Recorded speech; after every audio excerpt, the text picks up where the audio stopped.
Every day, the bell rings, the screens flicker, and the headlines tell you what happened to the S&P and the NASDAQ like a scoreboard at a stadium.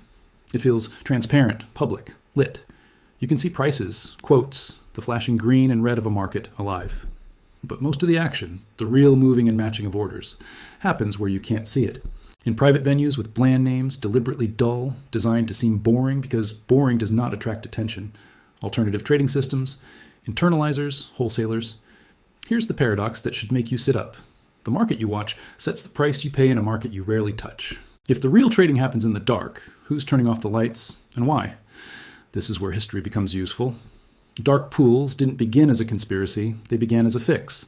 If a giant pension fund tries to buy tens of millions of shares out in the open, the very act of buying lifts the price against them.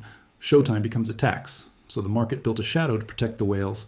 Quiet rooms, then quiet servers, where size could meet size without announcing itself to every algorithm in the stadium. Over time, that shadow expanded. It braided itself into the plumbing until the line between lit and dark wasn't a wall, just a haze. Follow the orders long enough and you discover something unsettling. Price discovery still happens in one arena while much of the volume, the profits, and the control migrate somewhere else. That doesn't require villains, it only requires incentives, and it requires architecture. The private side of markets is older than modern finance. 17th century merchants stepped off the bourse to negotiate big deals in whispers. 19th century brokers crossed blocks and back rooms to avoid moving prices against wealthy clients. Silence wasn't a bug. Silence was the product. Fast forward to the late 20th century as electronics swallowed the floor. Proprietary matching engines let big institutions cross orders away from the crowd. Then broker-dealers realized they could route their customers' trades to their own internal networks first, pair buyers and sellers in-house, and only report after the fact. The official promise was lower market impact and better outcomes for large, genuine interest. The unofficial benefit was control. Strip the jargon away and the definition is simple. A dark pool is a private marketplace where buy and sell orders meet without broadcasting quotes to everyone else first. The lit market, the exchanges, post bids and offers in a public book. In the dark, you whisper and cross quietly and report the trade after it's done. The lit market still sets the reference price. Most dark trading occurs at or within the public national best bid and offer. Think about the logic. The visible market supplies the lighthouse, the invisible market steers by its beam. Once enough traffic diverts into the fog, how reliable is the light? That is the central tension, and it doesn't go away just because the chart looks clean. When you tap buy in your retail app, you might picture your order marching like a tiny soldier straight to the New York Stock Exchange. The reality is more circular. Many retail orders never touch an exchange. They're sold, legally, to wholesalers who internalize the order, matching it against their inventory or against other retail flow.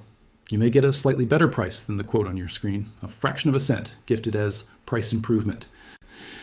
The wholesaler earns the spread, harvests data, hedges elsewhere, and repeats this at industrial scale. From the outside, it looks like magic. Free trades, instant fills, better than the screen. Inside the machine, it looks like order flow is raw material. Retail orders are considered uninformed by the models, less likely to carry predictive alpha. That makes them valuable to trade against. It's a poker table, where one player shows their cards a half-second late and everyone else smiles politely. Does it hurt you? That depends on your time horizon and what you think you're buying. A fractional penny of improvement feels like a gift. Aggregated for the firms routing and warehousing your trades, those slivers become a river. The question isn't whether your fill looks good next to a flashing quote. The question is who defines good and who gets to choose the venue where your intent meets someone else's advantage. The dark isn't monolithic. It's a toolkit built for discretion. Consider iceberg orders. You display only a small tip on the exchange and replenish the visible size as it gets hit, a periscope on a submarine. Consider midpoint pegs, orders that execute at the midpoint between the best public bid and offer, shaving the spread without ever showing a quote. Conditional blocks. Two institutions signal a willingness to trade large size and firm up if both sides confirm within a narrow window. Two ships, blinking lights in fog. Segmentation. Pools try to keep fast, predatory strategies away from slower, real money flows. In theory, segmentation protects the teachers and firefighters whose savings those funds represent. In practice, segmentation becomes a maze mapped by lawyers and latency, and the fox wears many disguises. Why does the system want darkness at all? 3 reasons built the modern shadow market. First, size needs silence. If you manage retirement money for thousands, your mission is simple. Don't tip your hand until the trade is done.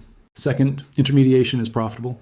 If a broker can match orders internally, it saves exchange fees and earns the spread. If it can also sell that flow to a wholesaler, that's revenue on top of revenue. Zero commissions aren't charity. They are the receipt for a different sale. Third, speed is a weapon. Lit markets reward the fastest display and cancel. In that arena, showing your size becomes a liability. The more you reveal, the more the machines can infer. Darkness slows the feedback loop between your intent and the swarm's reaction. Defenders say dark trading reduces slippage and enables large blocks to move without tearing the public price. Critics say it hollows out the very marketplace we rely on to tell us what anything is worth.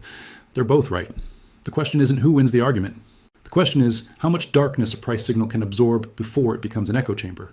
Trust is the hinge. The story turns whenever trust wavers. Several private venues have faced sanctions and fines for telling clients one thing about who they would trade against and delivering another, for promising safe harbors, while letting high-speed strategies lurk in the pool, for painting segmentation as a shield and selling it as a feature.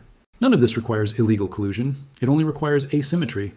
If one side understands the microstructure deeply and the other side nods at the brochure, edge compounds quietly. Flashpoints feed the unease. Sudden price dislocations, odd bursts where lit markets look thin and dark venues either absorb the blow or vanish. In those moments, the trade-off becomes tangible. Opacity offers protection until you need verification. When the lights flicker, everyone wants to know who is on the other side. In the dark, that answer arrives late. Regulators walk a narrow ledge, force too much transparency, and you risk scaring block liquidity back into thousands of tiny slices sprayed across exchanges, inviting exactly the predation those blocks were trying to avoid. Allow too much opacity, and the public market becomes a scoreboard for a game being played off camera. The compromise looks like a patchwork. Reporting delays calibrated in seconds rather than hours, thresholds for when quotes must be displayed, tick rules that encourage or discourage midpoint trading, best execution standards that sound comforting until you read the footnotes. Complexity becomes its own moat. If you can't parse the plumbing, you can't argue about the water pressure. Return to your screen for a moment. You buy 100 shares of a popular name. Your broker routes it off exchange to a wholesaler. You receive a fill at a midpoint or a micro improvement over the displayed price. Win, right? Perhaps. But scale the behavior. If enough orders never touch an exchange, the public quote gets thinner. Fewer visible orders mean wider spreads, shallower depth, more fragile price discovery. Ironically, the more orders are improved privately, the worse the public benchmark can become for everyone else, especially during stress. It's like measuring your fitness in a gym where the mirror gets dimmer every month. You might like how you look today, but the mirror isn't just for you. It's for the whole room. This pattern is global. Different rule books, same shadow. Europe experimented with caps on how much trading could occur away from the lit book before orders were forced back into public view. The United Kingdom adjusted exemptions to preserve block trading while protecting the signal.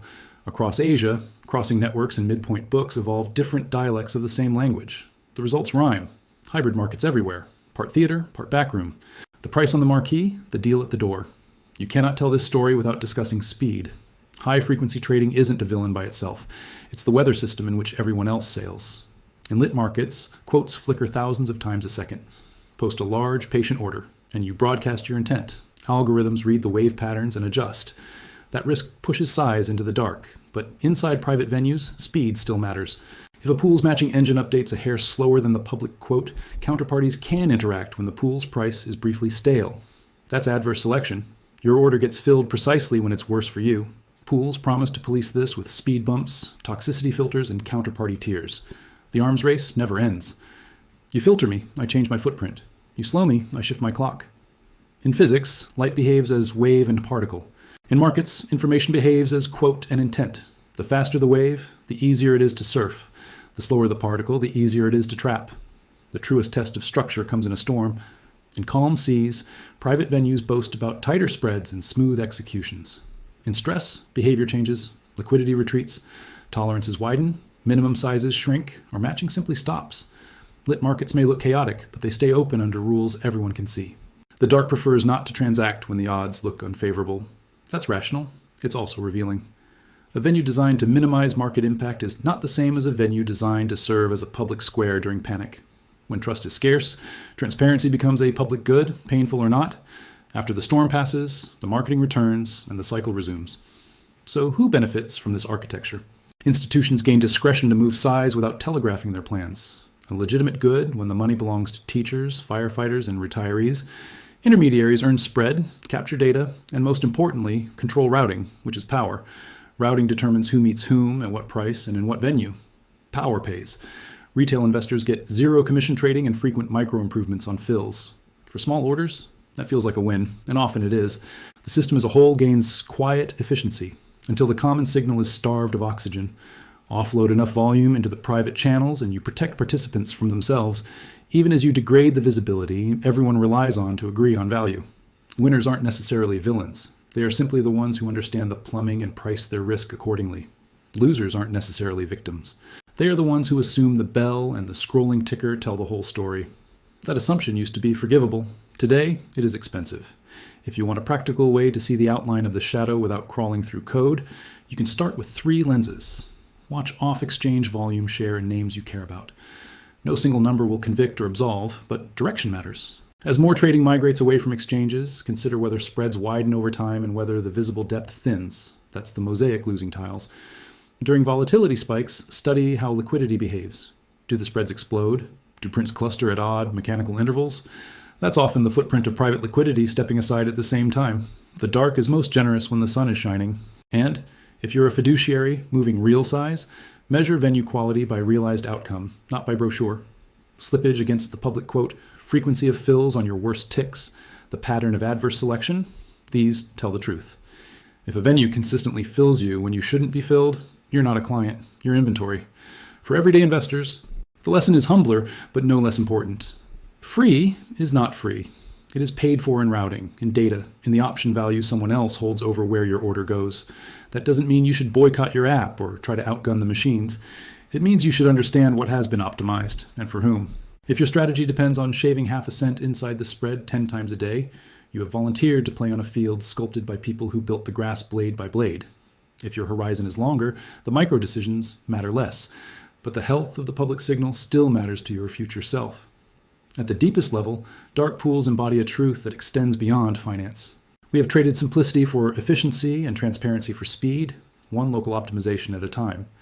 Each participant wanted an edge, the ability to avoid impact, to monetize flow, to reduce public exposure to predation. Regulators wanted to preserve fairness without breaking block liquidity. Stack those intentions, and you get an ecosystem where the quote is public, but the intent is private. Where the number on your screen is a lighthouse maintained by a committee, and the boats quietly prefer the coves. It isn't evil, it's equilibrium.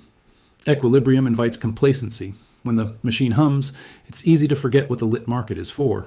The exchange is more than a venue. It is a public signal of value in a common language.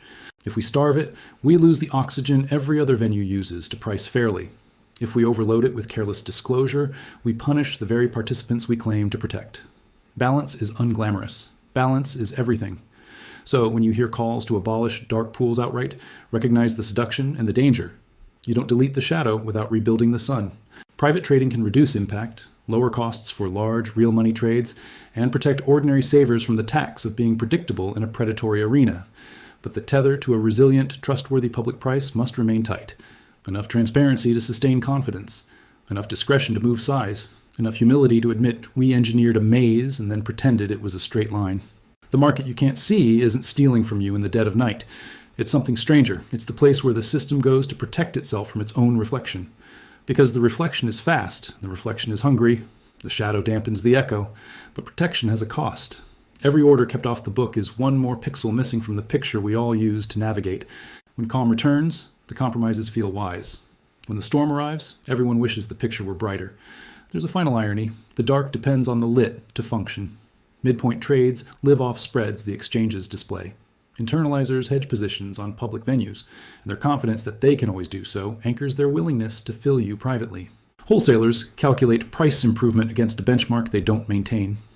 The shadow leans on the sun. If it leans too hard, the beam weakens, and the shadow's edges blur into confusion. The ecosystem works not because one side wins, but because neither side is allowed to starve the other. So the next time the bell rings and the anchors declare winners and losers, remember that the visible drama is only part of the story.